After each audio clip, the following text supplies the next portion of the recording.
Okay, this is a piece that I'm probably going to be publishing today, I guess. Times of Israel blogs. Might actually copy it into Hard News Network. Although, yeah, maybe not. I don't think it's that relevant for them. So this is concerning the midterms again, and I know it's behind us, but we have to start assessing really what it means. And of course, most of you probably know I'm a Jewish American, and the majority of Jewish Americans, by far, I think they said 75% voted for Democrats during this cycle. I didn't vote for a single Democrat. I voted for a couple libertarians and some GOP people. I didn't really like the majority of these candidates that we have here in Ohio. And to be honest with you, I think that we don't have a good choice of them. Let me show you for a second what I'm talking about. So, I'll be right back.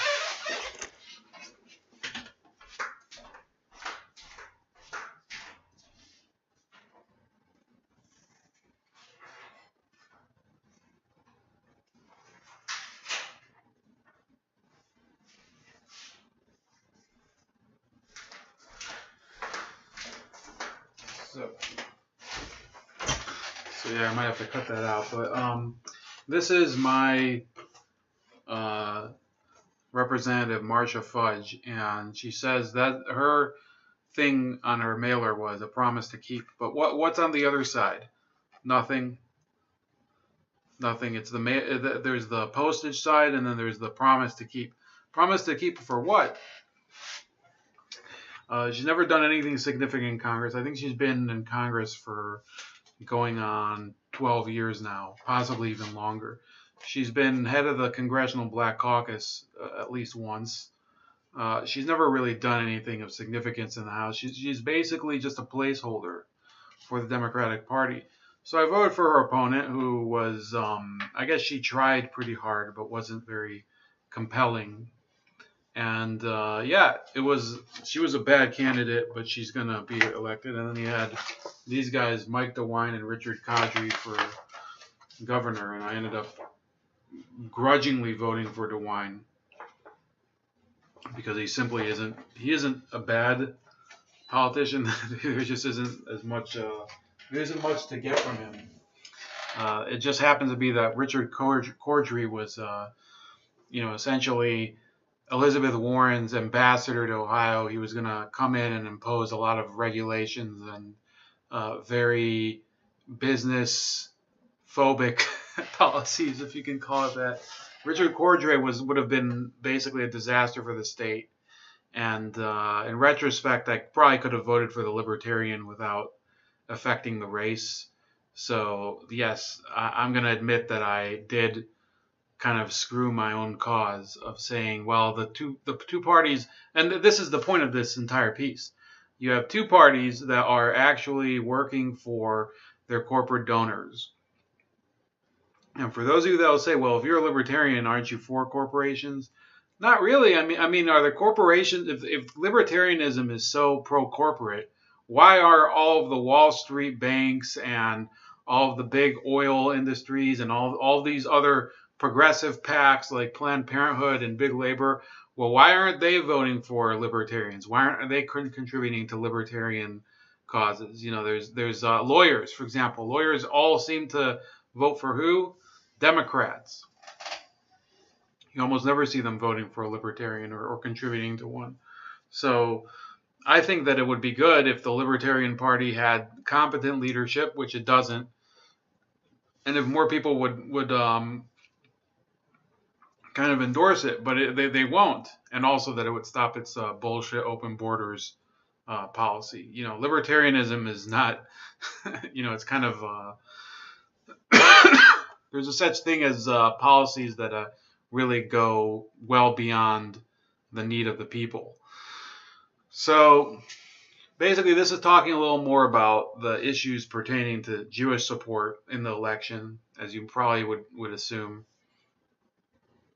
And I make the case that the Jewish left, whether close to the center, the liberal side or the progressive side, by voting for Democrats, all they've really done is two things. They've supported in the suburban areas, they've supported really corrupt and basically, I would say, just soulless candidates who will probably prop up Nancy Pelosi, which I guess in the minds of some of them is an acceptable price to pay because they don't really care about having competent leadership in the party. They care about defeating the Republicans. Now, I don't have a problem with people voting against the Republican Party. I'm not really. I would say that the Republican Party itself still needs a long way to go before it actually represents the interests of the people who do vote for it. You know, the people who are rural and rural Americans or people with actual conservative beliefs. I'd say that they ought to have another Tea Party that comes and reforms it from within, because the last one didn't do shit. The last one you had people like Paul Ryan and Mitch McConnell took advantage of it. And no, I haven't forgiven Mitch McConnell for anything. I think he's still a horrible leader, and some people are trying to change that. But we're not talking about Mitch McConnell today. You have to think about this. They were talking about the green wave. Okay, everybody was talking about the blue wave and the red wave or whatever. No, it was money. Money was what decided this election. Anybody that tells you otherwise is wrong. Okay, it was the money that was spent in this election cycle that really ended up, swinging a lot of these races. And I wrote here that there is no doubt that this analysis will meet the same eye rolling from the same people as before. I've continued as an independent voter to urge Americans of all races and backgrounds to vote for a candidate based on qualifications rather than party line or pandering. There have always been Jewish and pro-Israel voters that are willing to give their support to corrupt and incompetent candidates in exchange for their false assurances. The Democratic Party's relationship to all minority communities, and that includes Jews, can be summed up as stars hide your fires, let not light see my black and deep desire. So I kind of poached that from Macbeth, which, by the way, I've never read, but so sorry. I'm not going to pretend that I'm some sort of literary, savant or something, but I did look for a quote from that because I know the plot to Macbeth. And maybe I will. I'll probably read it at some point. So, in any case, he utters that line when he's plotting to murder King Duncan. So that's basically that. In my opinion, is the Democratic Party's relationship to voters. Now, I'm not saying that if you're Jewish, you should have to vote for a candidate based on an Israel position. On the contrary, I've said that several times, that you should just vote based on on the issues that the candidate can deliver on the best. Okay, if you have somebody running for a seat in Congress, I would say that they're not really able to influence foreign policy beyond spending. So they can vote for various bills for foreign aid for Israel. By the way, which I oppose foreign aid to all countries. That includes Israel. So don't expect me to toe the line on that. I'm not going to apologize for it. I think it's basically a way to the U.S. uses foreign aid in order to leverage influence over countries all over the world. And I think if we ended that, if we just did everything through straight up trade, we wouldn't have all of these foreign entanglements and this globalist economy. Yes, I'm using globalist, and if you have an objection to that, you know where you can go. So I gave a few examples of how money in politics has actually gotten worse. And which party is worse in terms of money in politics and big corporate donations? The Republicans are bad. The Democrats are even worse. You had Gil Cisneros, who actually, I think he raised $11 million and outspent his Republican opponent, Young Kim. He outspent her by a 5-1 margin and still lost. Okay, so don't tell me about a party that's looking out for the poor and the interests of the no. That money he was just saturated with it. Still lost. Okay, Beto O'Rourke, $70 million. I believe I saw that I think he outspent Cruz by something like 7-1. Then you have Elizabeth Warren, who raised $34 million in a race that nobody expected Elizabeth Warren to lose. So why was she raising so much money? Well, she's going to be running for president. And she's Mrs. Anti-Wall Street, but then she's all the time getting contributions from Alphabet, which owns Google, and from Comcast, which owns NBC, and $1 million from lawyers and law firms. So no, there is no anti-Wall Street candidate in the Senate or the House. They're all fake. Yes, Bernie Sanders is also a fake. By the way, Bernie Sanders, who won't speak out against the efforts to basically fix the election in Florida by the Democrats, the same party that fixed the election against him. And no, I don't support Bernie Sanders. So I didn't support him 2 years ago, and there's no reason to support him now. The man is completely fake. Okay, he's not completely fake. He's just righteous when he needs to be for himself. Okay, so that's my opinion on Bernie Sanders and Elizabeth Warren, and all those people are basically, they have given in to corporate influence on elections, and I think that's an issue that people of all parties should probably start to really take notice. Okay. By the way, some of these other candidates, the progressive ones in the House, they may claim that they didn't receive corporate donations, but they sure as hell got a lot of help from corporate media that featured them. And then I feature this video. The thing is that the Democrats, they always talk about the working poor, minorities, racial minorities, and other underclasses, but they are not really the people that they're representing. So this is a quote from Chuck Schumer from 2016, and I'll play it. This is from C-SPAN. Educated voters we will lose is smaller than people think, because the people who go for Trump's appeal, particularly immigration and, you know, the them versus us, they're already Republicans. Here's an interesting fact. High school educated males, Democrats are pro-immigration reform, Republicans are anti-immigration reform. Both high school educated in the same places. So in other words, the kind of appeal that Trump has brought out above the table, Republicans have always been using below the table, and it's already won a large percentage of those people over. On the other hand, Trump is so new that for every, and this is the second point, for every blue-collar Democrat we will lose in Western PA, we will pick up 2, 3 moderate Republicans in the suburbs of Philadelphia. And you can repeat that in Ohio and Illinois and Wisconsin. The voters who are most out there figuring out what to do are not the blue-collar Democrats. They are the college-educated Republicans who lean Republican or are independent and in the suburbs. So that was Chuck Schumer, who's still Senate Minority Leader, and he's going to remain Senate Minority Leader from now on. I don't think he will ever be a Senate Majority Leader, by the way, because he's just a failure, and he's look. I'd have to take a look to see how the election is going to be in 2020 in terms of how many seats are up for the Democrats and the Republican. I don't know why anybody would want Chuck Schumer as Senate Majority Leader, but then again, they just elected Nancy Pelosi as House Speaker, so I don't know what it's.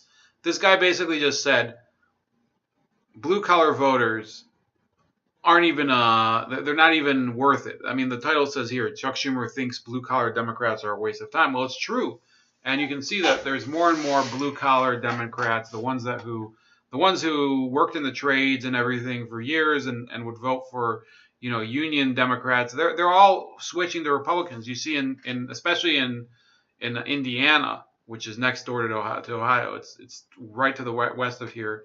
They don't own a single public office at all now at the statewide level. They have 2 senators that are Republican and 1 governor that's Republican. So it used to be, I think under Obama, you had Evan Bayh and the guy who just lost, Joe Donnelly. and also the governor, I believe, was Mitch Daniels. So the Indiana used to be a state with 2 or 3 Democrats at the highest levels of government, but not anymore because of people like Schumer that took that for granted. They said, well, Obama won that state in 2008. We don't even have to pay attention to it. So no, Indiana's basically drifted all the way, all the way. There's no. I don't think that the Democrats are going to win Indiana for a long, long time. Now, they can probably say, well, Indiana isn't that important in the grand scheme of things. It's not that big of a state. But I think that essentially they're just giving up on a lot of voters. And who knows when that's going to be corrected. And, you know, if they win another presidential election, they might never try again because they'll think it's not even worth it. And, you know, the fact is that the majority of these districts that flipped to the Democrat this year happened to be ones that were higher income. You can see right here that yeah, there was one district that was less than $50,000 median income, and then the majority of them were $50,000 to $75,000. Now in my state, $50,000 income is square down the middle, but in several states, let's say in a state like West Virginia or in a state like Kansas or some of the other more rural states, that's actually higher end. West Virginia, I think the median income is $43,000, which is not a lot of money, by the way. Over here, $43,000 is not a good income. And then in a lot of their flips were in districts where it was $75,000 to $100,000, which is more than I make. Sorry for revealing that, but it's true. And then there's 3 districts that were won by the Democrats where median income is over $100,000. So they're not really winning over people among the working poor and the blue collar and the rural voters at all. It's really, you're talking about a Democrat, and they've openly said this is the headline: these wealthy neighborhoods delivered Democrats the House majority. Okay, for those people that think that the Democrats are representing the poor voters, it's just not true. Okay, and yes, we're not focusing only on that issue today. We're focusing also on the issue of alleged anti-Semitism during the race. Now, they called these were the anti-Semitic 8, but there's a difference between them. If you look at the Republicans that were featured, you had John Fitzgerald, Lena Epstein, and Arthur Jones, as well as Steve King, who won.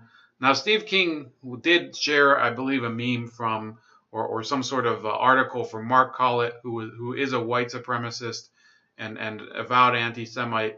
But the fact is that Steve King never himself made any statement about Jews or about any. I think he's more of an anti-immigration hardcore politician than he is a racial agitator. I don't think that was a good decision on his part, but I think it puts him in a different category from the Democrats that were featured. Okay, now before we get to the Democrats, the Republicans that were featured, John Fitzgerald ran in a district where he lost by almost a 3-to-1 margin. The other Republican that was an open anti-Semite, so John Fitzgerald was a Holocaust denier and you know, an open anti-Jewish candidate. Okay, so he lost because he was in a very, very deeply Democratic district. He had no chance to begin with. So anybody claiming, oh, this is a threat to our democracy or whatever, the guy had no chance of winning in Northern California in a district that is heavily Democratic. The same goes for Arthur Jones, who was in Illinois in a district that hasn't gone Republican since 1975, and that was like one blip on the screen. I think before that, it hadn't gone Republican since FDR. So, no, I think that the Republican Party's so-called anti-Semitism problem is largely it's an illusion. The other one, Lena Epstein, the only reason they call her anti-Semitic is because she invited a Messianic rabbi who happened to be not Jewish to a vigil to mourn for victims of the Pittsburgh shooting. Okay, now, was that would I have done that? Absolutely not. Absolutely not. Is that anti-Semitic? No. And in fact, Lena Epstein apparently is either, I think she is Jewish. She might even be married to a Jewish guy. So these you have two examples of people who have very dubious claims of anti-Semitism against them. That's Lena Epstein and Steve King, versus two Republican candidates that were running in districts where they had no chance of winning. So no, I would say the Republican Party doesn't have an anti-Semitism problem. Are there anti-Semites who vote for Republicans? Yes. Are there anti-Semites who vote for Democrats? Yes. Is this a huge issue? Well, it depends who gets more of the power from it. You have Danny Davis of Illinois from the Chicago area. He won by an 88 to 12 spread in Illinois, the 7th congressional district. And he said, I regard Louis Farrakhan as an outstanding human being. Now, I would say that if people want to support Louis Farrakhan, they should be able to openly say it, and he did. But for some reason, the media, which is constantly harping on the anti-Semitism in politics and whatever, they won't go after Danny Davis, even though Farrakhan himself has been virulently and unashamedly anti-Semitic. Has also, by the way, he went to Iran, I think that last week, and started chanting "Death to America" at a rally. So yeah, I think that there is a double standard here. I think there's a huge double standard. Leslie Coburn, the Democrat, has been, she's a journalist, probably like a very intelligent journalist, but she's always, she actually she published a book in 1991 alleging that the Israel lobby basically controls the American government. Okay, so I would say on the scale presented here, she is more anti-Semitic than any of the 4 Republican candidates featured here. This is her over here. And then you have Andre Carson, whose case is very similar to Danny Davis's. And then you have Ilhan Omar, who says Israel has hypnotized the world, and she's also married to her brother. So no, I would say, I think the tablet piece, which is what we're talking about, wasn't very well put together. I think it exposes the double standard, because the 4 Democrats that are featured said and did things that are much more egregious than anything that the Republicans did, or the Republicans who were openly anti-Semitic never had a chance to win anyway. So who cares? I don't care about a candidate who virtually who has no point running anyway, because they don't have any path to victory. The party didn't give them any funds. Remember, a lot of these candidates who are running, they get backing from the national campaigns. The Democratic National Campaign Committee or the Republican Congressional Committee. This is the double standard here, that a Republican who receives no funding but has crazy beliefs is given the same importance as a Democratic incumbent who has virtually no chance of losing. That's the double standard there. What else? Well, I do go through the issues with Ocasio-Cortez and some other candidates who are more anti-Israel than anti-Semitic, which, I think that there is a difference. But, the Democratic Party, I'll tell you the issue with Jewish voters within it. A lot of them claim, that they are supporting the Democratic Party because they want bipartisan support for Israel in the Middle East, but it's not being it doesn't work that way. What's happening lately is that what they're talking about is actually going the other way. You had them support Scott Wallace in Pennsylvania. Now, again, I say you can support anyone you want, okay? But to say that they're supporting somebody based on their support for Israel, why would you support Scott Wallace, who has had his family foundation, a nonprofit that his family runs? They support the boycott, divestment, and sanctions campaign against Israel. So originally they withheld their endorsement. They said that they're not going to endorse him. Then they did endorse him against a Republican who was pro-Israel, Brian Fitzpatrick, whose brother was a major pro-Israel campaigner, then I would say your rationale goes completely out the window. You're just supporting Democrats, period. Okay, if you want to say you're going to support Democrats, period, go ahead. That's fine. I guess it's fine. I think you should probably give a better reason than that.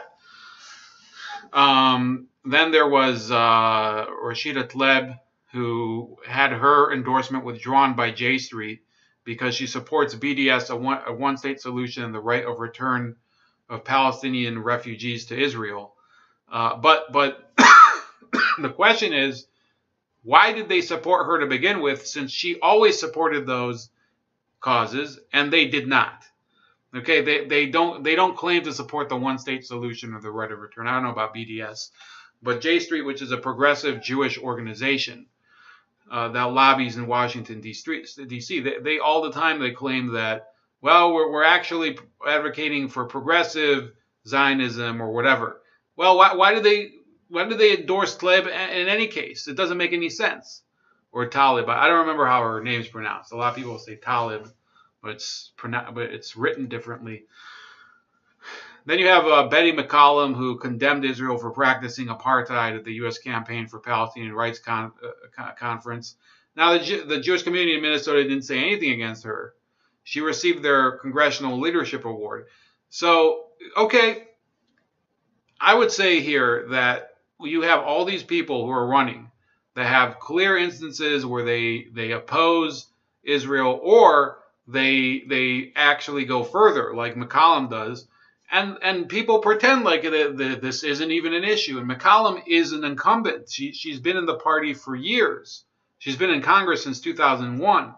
So they ignore that. They let it go.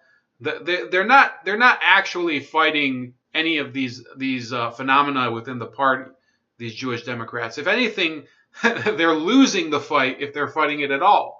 Okay, and once again, I would say, okay, this is, Lennon McCarthy, I think he might watch this, and Lennon McCarthy and I have spoken a couple of times on this, and I would say, look, I agree with him that that criticism of Israel is not anti-Semitic, and the important thing is to create a party that's transparent and not beholden to corporations. But they're not doing that either. So I would say in that respect, even if we disagree on the Israel issue, for me and Lennon McCarthy, who's previously a Bernie-crat, now not so much anymore, at least we can agree on removing corporate influence and lobbying from these parties, but they're not doing that. So anyway, I'd like you guys to, if you want, please read this article, which there's no URL for it yet, but it will come up later. I do write a little about all of these topics going forward. And look, I hope, there's a lot of people out there, Latino voters or Latin X voters. Sorry, guys, you're Latin X now, or Asian or Black voters. They're telling you to vote for a party because the party is what keeps you. It keeps the evil corporate Republican off your back. No, it doesn't. Because these are corporate Democrats. So you have two corporate parties, and they're all full of shit. Okay, the Republicans also with President Bush. What the fuck did he do for anybody? And Trump, I don't think that he can solve all these issues. He's only going to be president for 6 years at the most, okay? 6 more years at the most. So all of you saying, well, Trump's going to change all of that. No, you have to work in order to create the change around you. You can't depend on one person or even on an organization like the Republican Party, for example. You have to start working in order to create the change you want in the world. And I'm sorry, but we're in a bad spot here with the two-party system. Bad spot for any of these groups that we're talking about in the U.S., racial, religious, and ethnic minority groups. So please like this video, subscribe to my channel, subscribe to my other channel, Razor Ray Live Wounds. Also, please share the video, comment when this uploads, and contribute to the Patreon, which is in the link below. Take it easy. Bye-bye.